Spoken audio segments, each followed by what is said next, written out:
Morning, afternoon, evening, wherever else you are in the world. Welcome to One Breath at a Time. Sorry I haven't been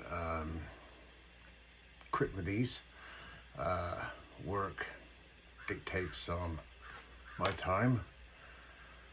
I worked this weekend as well, so yeah, pretty tired. Okay, you don't need to know that.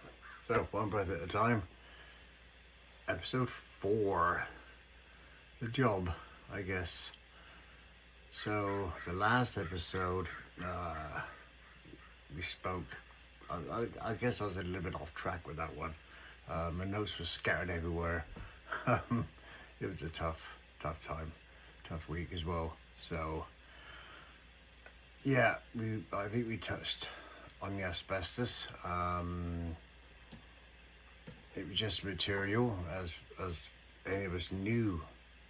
It's something that just turned up on the job site one day. This is exactly the same as a stack of plywood would, I guess, in today's term, delivered by a company. I won't mention companies because I might get done for copyright. Okay, so this episode, again, I'm not leaving anything out. I'm going to walk you through exactly what the job looked like, day by day, task by task. Because for years, people asked me, how was I exposed? I just give them a short version. I worked with it as an apprentice, like many of us did. Not just apprentices, the older people too, the tradesmen who still knew or didn't know any better. It's true, but it's not the whole truth. The whole truth is detail in it, I guess. And detail matters not just for me. It's for anybody watching who worked a trade back then, even now, and had never really stopped to think about it, add it all up. So, let's start. We're still in the Hobbyhorse Inn. We never left there. I wish I did. I wish maybe walked into that place. Whole fire. Okay, sorry about that. That was the wife. Just asked me if I could open up a bottle of Pepsi. It's strange that I can carry 8x4 sheets, 1/2-inch plywood on my own. Certain ways of carrying it, you just hoik it up and off you go. Last year I built a deck on my house. It was what it is, 38 feet wide, 16-foot depth. That's just the back, and then it runs along the side of the house, 14 feet by 6 feet wide. All by myself. It took me 4 weekends to do it. Worked long hours, 14, 15 hours on it. And I even inverted the steps so my steps don't actually go onto my driveway. So they're into the deck, if it makes any sense. So I can do all that, carry 2x12s and 2x10s, 16-foot lengths. Not a problem, Yeah, you wake a little bit, take a pill, you're good to go. You know your limitations. Take your time and do it. But opening up a bottle of Pepsi. Ay. So anyway, that's why I had to stop. So, and I thought, while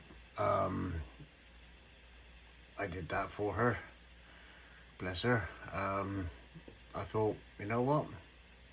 Cheers. Made myself a cup of tea.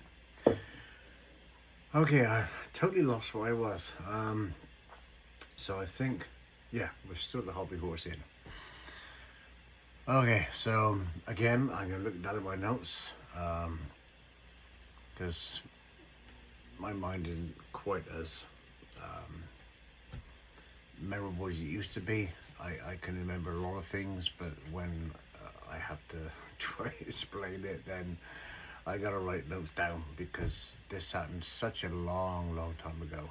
You know, I remember it all, but it's getting it out in some form of time scale. You know, so anyway, yeah, I know I haven't shaved today, so bugger it. I had a shower when I got home last night from work. That was a tough day. Working Saturday too, yeah, not good. Anyway, so let's start with the doors, yeah, because that's where most of our time was spent because it was the fireproofing of it all. So once the asbestos sheets were carried up the stairs, no elevators, you know, back in those days, all stairs. So they had to be fixed on the doors. They're beautiful, beautiful oak doors. I won't emphasize that enough. So we had to make them fire retardant, fireproof, whatever you want to call it. That was done back in the day. Even up to, I don't know, late 70s, early 80s. I think a lot of countries still mass produce asbestos as we speak, you know. So once they were fitted, well, they were a half-inch thick too, yeah, quite heavy. So once they were fitted on the flat doors, obviously they had to be cut. We had to get them ready for paint. That sounds simple enough, but it wasn't, not really. Not in the way that, in any way that mattered. Because before you paint the surface, it has to be smooth. We all know, well, we might not all know, but the guys that work in the trade know that the asbestos sheeting had a form of like a very tiny ripple effect, like a 3D effect. So, it had to be smooth, and they weren't. So, and we had screw holes all over it, you know, to attach them to the doors, and they all recessed. And that's where we had to put the screws in, bang on against the door. So, the first job every single time was to fill those holes. So you fill it with, I think it was poly filler back in the day, and we had the carpenters make us a little paddle, like a little ping pong paddle instead of round and square, out of a bit of ply, put a handle on it, and we put our polyfiller powdered form on the center, and then make a hole, and then pour water, and then just keep using a knife and just mix it up. Of course, anything to do with water, if it's got water in it, when it dries, it shrinks and sinks, so you got to do it again. So you sand off the excess when it's dry, refill, wait for that to dry, sand again. But then you have to sand the flat as well until you couldn't feel any difference between the smooth filler and the sheet of asbestos smooth. And that was where the problem became, because you're using hand sanders, as in piece of sandpaper on your hand, not a bloody machine, not a battery. No dust went into a bag, you know. The bags were your lungs. So, sanding it, yeah, that was, yeah. But at the time, we didn't know. You know, we didn't call it at that time, but sanding asbestos, how bad it was. We were just getting the doors ready. That's what it was, you know. Every stroke of the sandpaper put a little bit more dust in the air around me and in me, around us. Not just me, it's not about me, it's about all of us, you know. And it's the fine dust, the dust that lingers in the air, you know, not the stuff that falls straight to the bloody floor that they got nowadays. You know, this new form of filler, drywall filler. I've used it. Amazing stuff. Sand it, it's just poof, straight down. No airborne dust anywhere. I wish we had that back in the day, you know. So it just hangs in the air, and you breathe it in. You don't know. Just breathe it in. To you, it's just another day, you know. But it's not like sawdust, you know. Sawdust tickles your throat. Is I would say it's obviously coarser, makes you cough a bit. Right away. It's quieter than that. It doesn't announce itself saying, "Hey, look at me, I'm asbestos. I'm gonna go in your lungs," you know. It doesn't do that. So I want you to picture, as you saw, I do this because it helps sometimes, because the piece is cracked inside, and whenever I breathe in, it digs. I don't know if I mentioned that before, but yeah. It's giving me a bit of jip this morning. Jip as in, it's a pain in the ass. So, young lad, 17 years of age, bent over a door. Well, not over the door. The door's hanging up. But, you know what I mean? Kneeling down, going to open the door. In a hallway, no proper ventilation, you know. Sanding down the filler for the 4th, 5th, sometimes 6 bloody times, you know, a day. Go from door to door, you know, in this apartment. No masks, nothing. You could wear goggles because you can see, because the dust used to kill holes in it, so that was gone. No warnings, nothing. Just a job to get done before the foreman came round to check on your progress, you know. That was pretty much every day. Every day. Now, here's a part that a lot of people don't expect when I tell them my story. I wasn't just painting doors that somebody else had made fireproof. There wasn't enough painting as an apprentice to keep you busy, because you weren't really trusted that much. You had to gain that trust by showing them you could do it, and in your second year you weren't that good, you know. You still learning the tools of the trade. So you helped out wherever you could, you know, fireproofing the doors yourself with a chippy, you know, a carpenter. So I was the one handling the raw sheets, helped saw them down with a handsaw.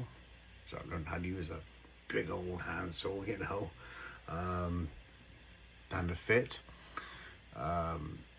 Drill the holes with the old, you know, I still can't remember the name of that bloody thing. I wish I still had one.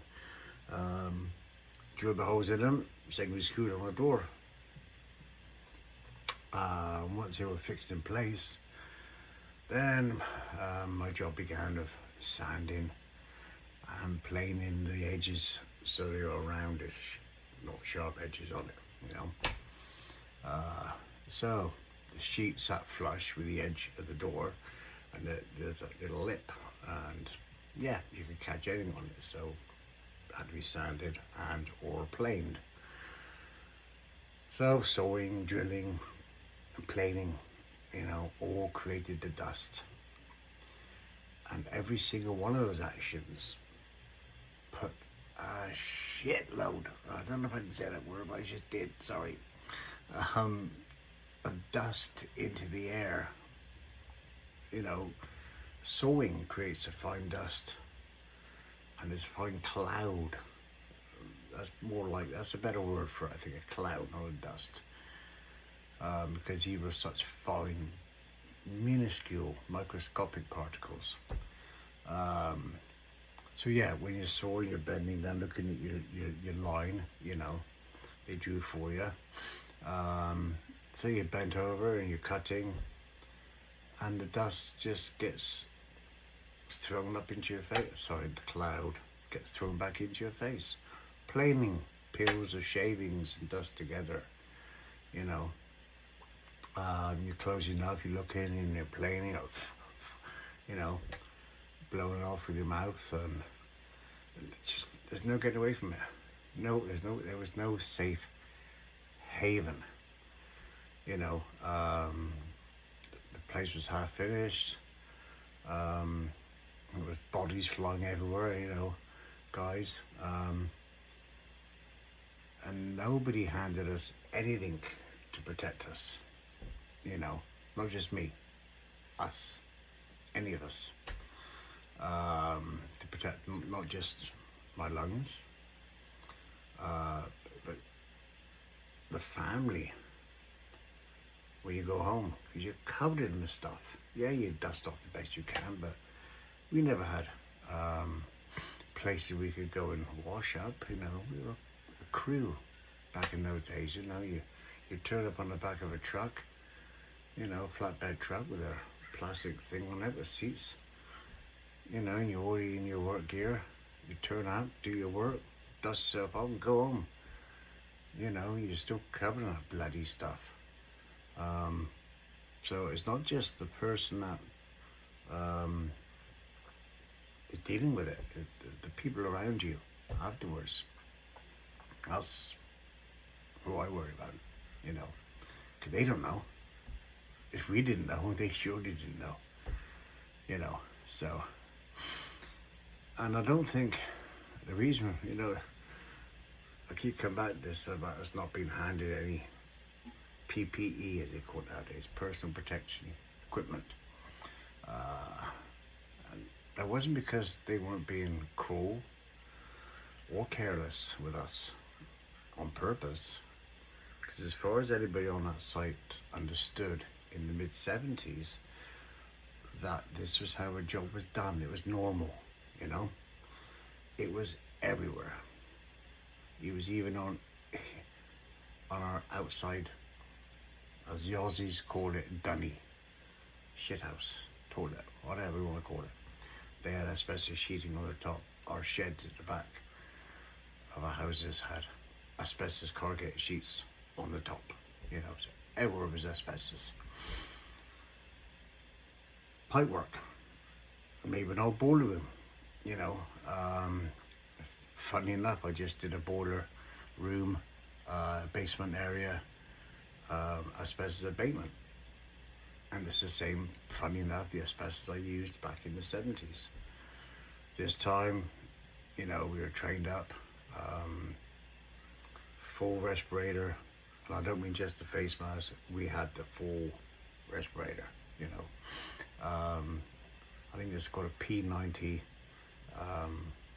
filter, which is pure designed for asbestos. White suit, which wraps right around, and you got your gloves, then your white suit was over that glove, then you taped it up, then you put another set of gloves on, tape that up, just in case the first one broke. Then you got these bags you put over what you're going to cut, put your arms through it, and you had a water bottle in there, a knife, and all that stayed in there. And then you put your hands in, and you're spraying, you're cutting, and everything drops in the bag. And then when the bag is full enough, you don't want it too heavy, then you unhook it, wrap it, bag it, and then bag it again. So I could never get away from it. We just finished a job. It took me and this other young lad, just us two, doing a whole basement, about a year, I guess, and a lot of it. Yeah, we were protected. I still worry about him, you know, the kid I work with. But we were covered. So it was good. We had the proper training this time, you know. But it was pipe work back in those days, even today, you know, and it says on there, stamped on it, asbestos, warning. And there was pipe work in that building with asbestos lagging to insulate the pipes. It was a very good insulator. Can't take it away from it, you know. Part of my job is to get rid of that insulation. Well, not so much getting rid of the lagging's already gone, but it's what was left, the insulation part of it, stuck to the pipework. So removed didn't really mean gone. Bits of old lagging still stuck and clinging in patches, rough and uneven. So my job was, before I paint the pipes, was to get it smooth. So you dust it all off, again, clouds, sanding where bits of asbestos were still lagging there, Then the filler, you fill up, you have this metal filler. You want to make it smooth, and the pipes doing this sort of thing over the years. So sand, and then we'd finally paint it, red lead. There you go, another banned substance now. A red lead paint, because it was red, it had lead in it, and it was designed for steel work. Amazing. An old guy taught me years ago, and I'll never forget it. When you use any form of paint like that back in those days, we used to have a milkman, funny enough, come around the building sites, and that's when the milkman was still around delivering his, bottles of milk. And sorry, my watch keeps banging on the surface. Sorry. So we used to drink a pint of milk a day, and that lined this area, I guess. So your red lead. I don't know if it's an old wives' tale, whether it protected us. Who knows? But hey, we did it. Milk was cheap, and it was nice. Nice, cool, ice cold, basically, milk, especially on a hot summer's day. So where was I? Yes, painting. And yeah, sandpaper on old asbestos lagging in a confined space, usually somewhere tucked away into a boiler room, for instance, or a service corridor where the air barely moved at all, And then there was a cleanup. At the end of every job, every door, every section of pipe, I had to clean up before I could move on to painting again. Sweeping out the dust, wiping down surfaces, getting ready for the next stage of work. Which meant stirring up everything that's basically settled.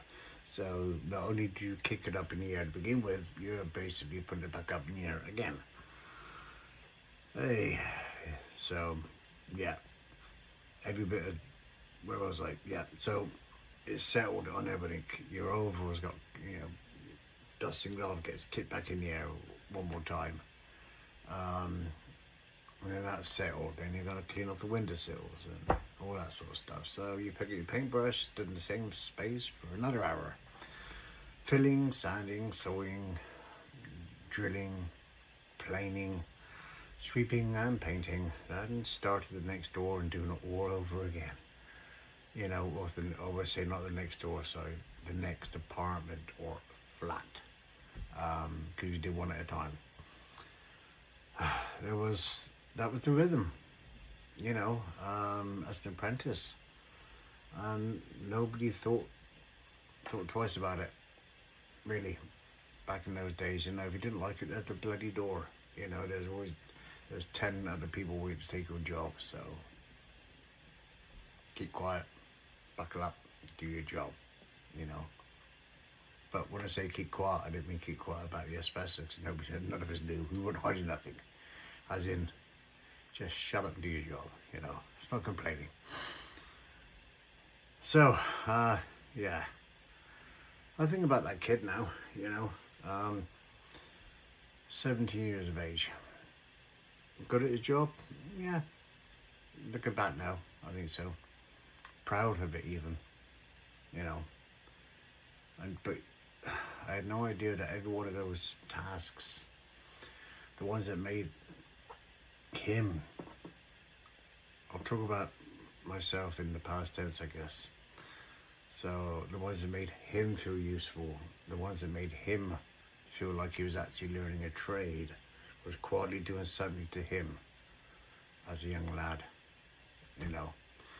that wouldn't show up for another 40 to 50 years.